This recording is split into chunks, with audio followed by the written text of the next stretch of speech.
ma annan sulle oma ühe lemmikharjutuse, millega ma leevendasin siis oma kehas olevaid valusid.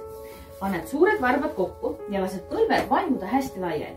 Korraks jõmsutad tahapoole ehk sa annad kehale natukene teada, et sa hakkad midagi tegema. Kellel on vaja, võite kasutada patja ehk rinnad peaksid minema siin vastu matti ja siis peaks keerama ennast laup vastu matti, nii et sa saaksid vabalt hingata. Aga see on juba näitab väga head selgroosseisu, et tavaliselt ei saa inimesed rindu panna vastu matti, et sa võid siia panna näiteks padja alla ja siis paned lauba vastu matti ja lased käed rippu. Ja nüüd liigutad, kõigutad, kiigutad ja lased kõik pinged kehast välja. Absoluutselt kõik pinged lased kehast välja.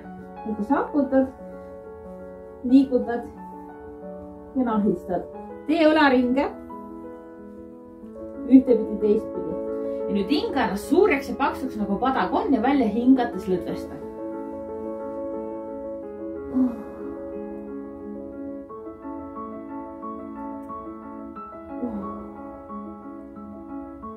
Nüüd naerata. Siuke hea lihtne harjutus, millest sa võid olla nii kaua, kui sinul on parasjagu vaja, kasutades nii palju patju, kui sinul on parasjagu vaja.